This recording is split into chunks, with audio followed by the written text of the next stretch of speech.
adlaw nga Lunes karon mga kaigsuunan, sa 16 sa bulan sa Mayo tuig 2022. Ang pagbasa kinutlo gikan sa Ebanghelyo sumala ni San Juan kapitulo 14 bersikulo 21 ngadto sa 26. Si Jesus mingon ngadto sa iyang mga tinun-an, ang mudawat sa akong mga sugo ug magtuman niini, mao ang nahigugma kanako. Ang akong amahan mahigugma kaniya, ug nahigugma kanako, ug ako usab mahigugma kaniya, ug magpaila sa akong kaugalingon ngadto kaniya. Si Judas, dili si Judas Iscariote, mingon, Ginoo, unsa mang pagkabutanga nga kanamo mo man ipaila ang imong kaugalingon, ug dili man hinuon ngadto sa katawhan.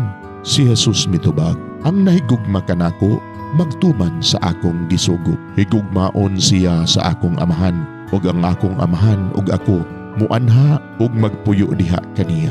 Ang wala mahigugma kanako dili mutuman sa akong gisugo. Ang mensahe nga inyong nadungog dili ako kundi iya sa amahan nga nagpadala kanako. Gisultihan ko kamo niini samtang ako uban pa kaninyo. Siya nga inyong ikauban nga mao ang Espiritu Santo nga ipadala sa amahan sa akong ngalan, magtudlo ug magpahinumdum kaninyo sa tanan nga akong gisulti kaninyo. Mga igsuon, ang Ebanghelyo sa Ginoo, daygon ikaw o Kristo.